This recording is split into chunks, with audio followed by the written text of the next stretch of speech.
নমস্কার, আমি সিমরান। আমার নতুন দিনের একটি গল্পতে তোমাদের সকলকে স্বাগত। আশা করছি সবাই খুব ভালো আছো।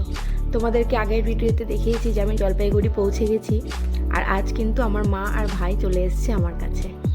আজ ভাই প্রায় 1.5 বছর পর আমার কাছে এসছে, তো সে কারণে কিন্তু এতদিন বাদে আমি একটু ওর সেবা যত্ন করার সুযোগ পেয়েছি। তো সেটাকে একদমই হাতছাড়া করতে চাই না, তাই কিন্তু আজ এত কিছু আয়োজন। আর তার সাথে কিন্তু আজ বিকেলের মধ্যে আমার মাসিমণি আর মাসিমণির ছেলেও কিন্তু আমার কাছে চলে আসবে।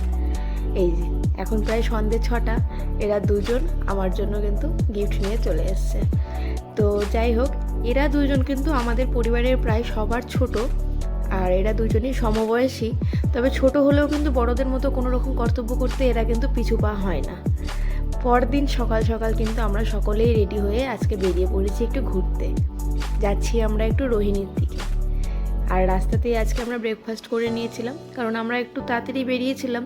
কারণ সবাই জানোই এখন বর্ষার সময়, আর পাহাড়ের ওয়েদারের কোনো ভরসা নেই, কখন মেঘ, কখন বৃষ্টি, কখন রোদ, কিছুই বোঝা যায় না।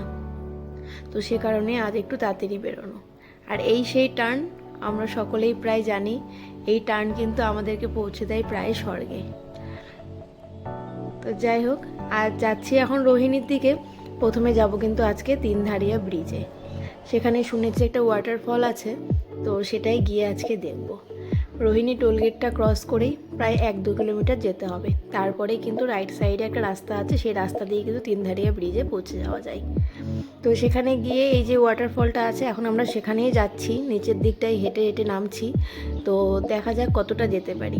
শুনেছি এখানে নাকি প্রায় 1 থেকে 2 কিলোমিটার ট্রেক করে উপরে উঠলে সুন্দর একটা ওয়াটারফল দেখা যায়। তো সেটাই এখন নিচ দিয়ে নেমে এসছে, তবে আমরা অতটা উপরে উঠতে পারিনি, কারণ ট্রেক করে উপরে ওঠার মতন কন্ডিশনে আমরা সকলেই ছিলাম না। অভ্যেস নেই বলতেই পারো, সে কারণেই হয়তো পারবো না, এখন সাহসও নেই।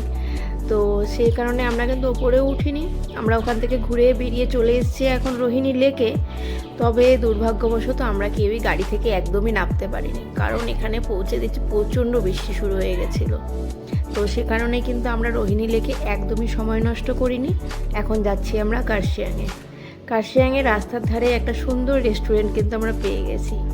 তবে রেস্টুরেন্টটার নাম আমার বর্তমানে মনে পড়ছে না, কিন্তু রেস্টুরেন্টটা ছিল ভীষণই সুন্দর, খুব সুন্দরভাবে সাজানো গোছানো। সেখান থেকে পাহাড়গুলো খুব সুন্দরভাবে দেখা যাচ্ছিল। আর সেখানেই আমরা লাঞ্চও করে নিয়েছি, খাবারের স্বাদও ছিল দুর্দান্ত। এবার এখান থেকে কিন্তু আমাদের বাড়ি ফেরা পালা। তো সবাই খুব ভালো থেকো, দেখা হবে কিন্তু আবারও নতুন দিনের একটি গল্প নিয়ে। আজ তাহলে আসছি, বাই।